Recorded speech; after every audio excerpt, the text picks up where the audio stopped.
Today we'll take up the new topic, types of pipe materials. This is the last topic from the module 5, and that will finish the entire portion 100%. Now let's see what are the different materials you can use for pipes used in conveying water.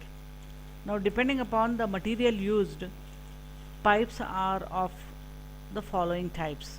The cast iron pipes, that is very commonly used. Then you have steel pipes, reinforced cement concrete pipes, Hume steel pipes, vitrified clay pipes, asbestos cement pipes, and other miscellaneous types of pipes.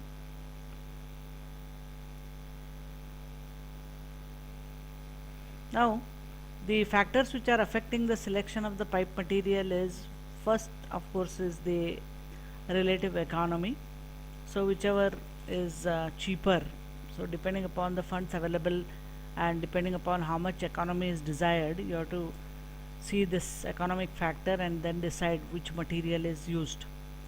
And as you know, water pipes are always flowing under pressure, so the pressures which are likely to come on the pipes and whether the pipe is able to withstand that pressure or not, and similarly what are the working pressures which the pipe can withstand or not.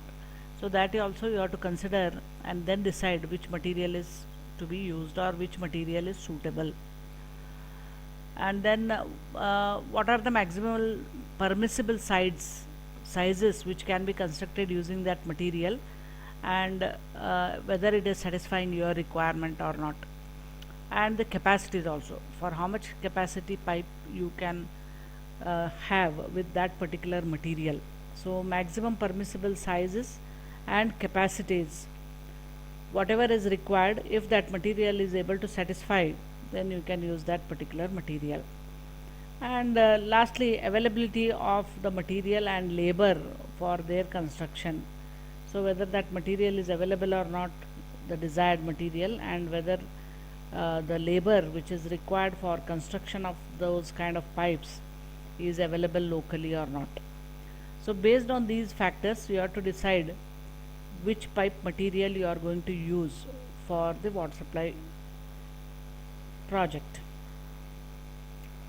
First one is the cast iron pipe, CI pipes what we call. These are widely used for city water supplies. They are sufficiently corrosion resistant, and they are available in lengths of about 3.7 and 5.5 meters and diameters ranging from 50 to 900 millimeters. So that much so many diameters, ranging from 50 to 900 mm diameter pipes are also available. Now what are the advantages and disadvantages of the cast iron pipes? Cost of the CI pipes is moderate, they are fairly economical, they are strong and durable, corrosive resistant if they are coated, and they are easy to join also, and they resist impact without getting damaged. Disadvantages is interior of the pipe becomes rough with age, and the discharge carrying capacity goes on reducing as the time passes. Large diameter pipes are heavy because it is cast iron, and hence it becomes uneconomical and likely to break during transportation or during joining. So these are some of the advantages and the disadvantages of cast iron pipes. Next is galvanized iron pipes, which is called as the GI pipes. GI pipes with circumferential corrugations are much more stronger than the ordinary iron pipes. Hence they are used where larger diameter pipes of smaller thickness is required. These are widely used for internal connections in the building. So earlier days galvanized iron pipes were very popular, and all the interior plumbing was done by galvanized iron pipes only. GI pipes are not cast but made by riveting or welding the steel plates. Advantages are they are much cheaper, they are light, easy to handle and easy to transport, easy to join also, and loss due to friction is less. Disadvantage is life is short, around 7 to 10 years. and it gets easily affected by acidic and alkaline waters, and incrustations form easily inside the pipe. So these are the disadvantages and advantages of the galvanized iron pipe. Ductile iron pipes, which are called as DI pipes, have excellent property of impact resistance, high wear and tear, high tensile strength, high ductility, and corrosion resistant. So these are the very good properties of DI pipes. They are therefore strong. Both interior and outer surfaces are smooth. Diameters available are 80 mm to 1000 mm, and the length of the pipes available 5.5 to 6 meters. Those are the lengths of the DI pipes available. Next is cement concrete pipes. Plain cement concrete pipes, small sizes of diameter 0.6 meters, then you can have plain cement concrete pipes, and large sizes of diameter 1.8 to 4.5 meters, then we use reinforced cement concrete pipes.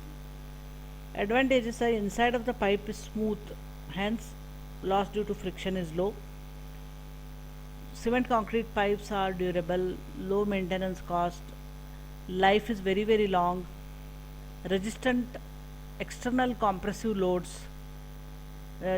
These cement concrete pipes can resist external compressive loads and do not collapse under nominal vacuums and traffic load, right? So therefore, when you are laying the big pipes, especially the cement concrete pipes, which are laid under the ground, usually the mains, which are very big in size, they don't get easily affected by traffic loads. Easy to construct at the site or at the factories with the local ingredients. So you can bring these cement concrete pipes from factories easily. They can be easily constructed at the site also, right? They can be easily constructed at the site, or they can be brought from the factories with local ingredients. And they don't need expansion joints when laid above the ground. And if they are laid underwater, empty pipes do not float because they are very heavy. So because of the heavy weight, there is no problem if you are laying the pipe under the water, and they don't rise up or they don't float. Next is again cement concrete pipes have got certain disadvantages. Heavy and therefore difficult to handle.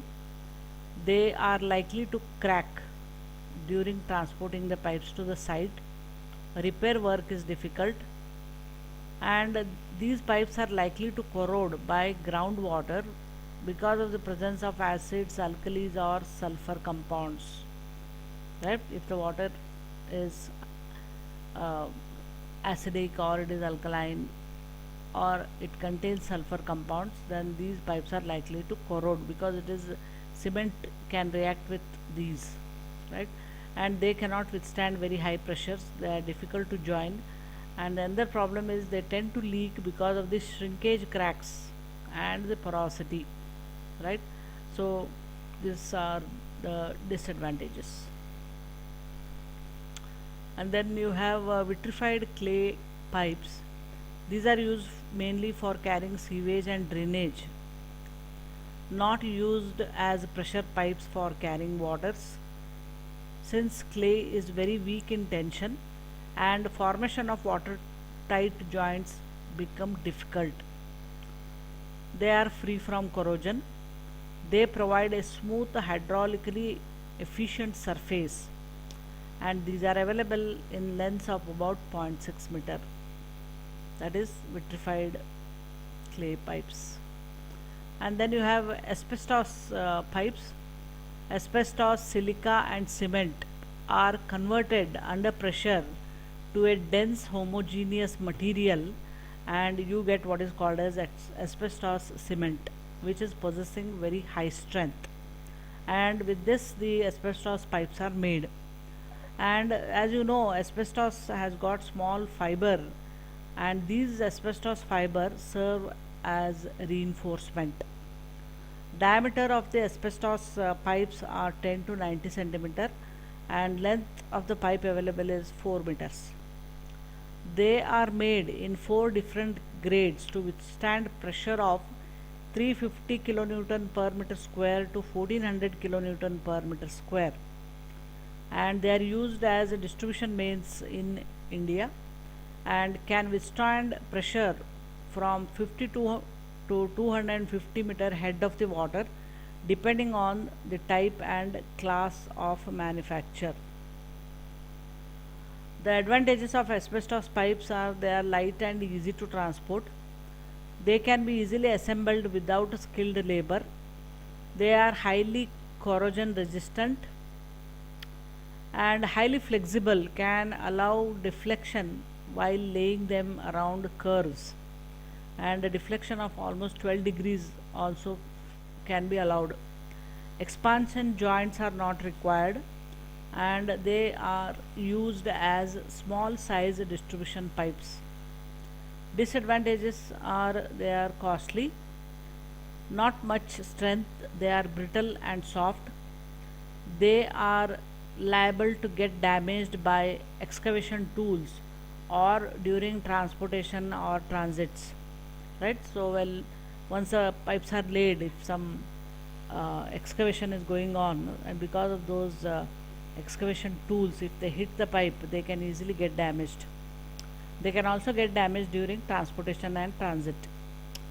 And rubber joint seals which are used for joining of asbestos pipes may deteriorate if exposed to gasoline or petroleum products, and they cannot be used for high pressure.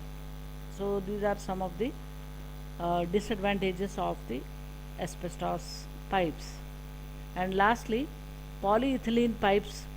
Now rigid PVC, that is polyvinyl chloride pipes, and high density polyethylene pipes, that which are called as HDPE, they are used in the water distribution systems, and the diameters of such pipes range from 15 to 150 mm, and sometimes even up to 350 mm also.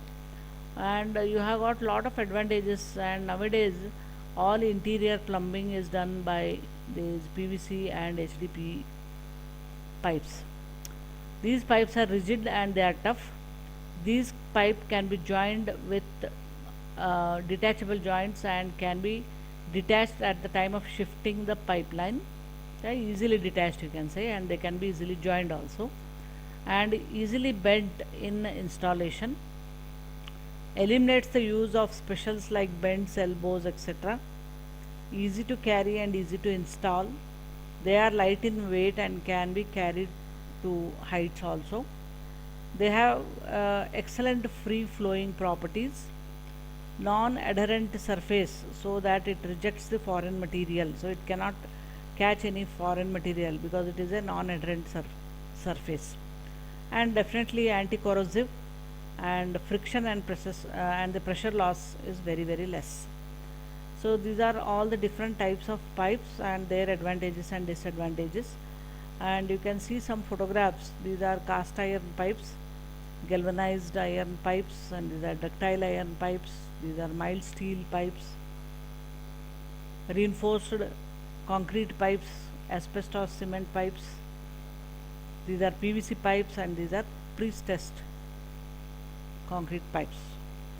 So this is the different types of pipe materials which are used, and the factors which are affecting the selection of the pipe, and the advantages and disadvantages of the different types of pipes.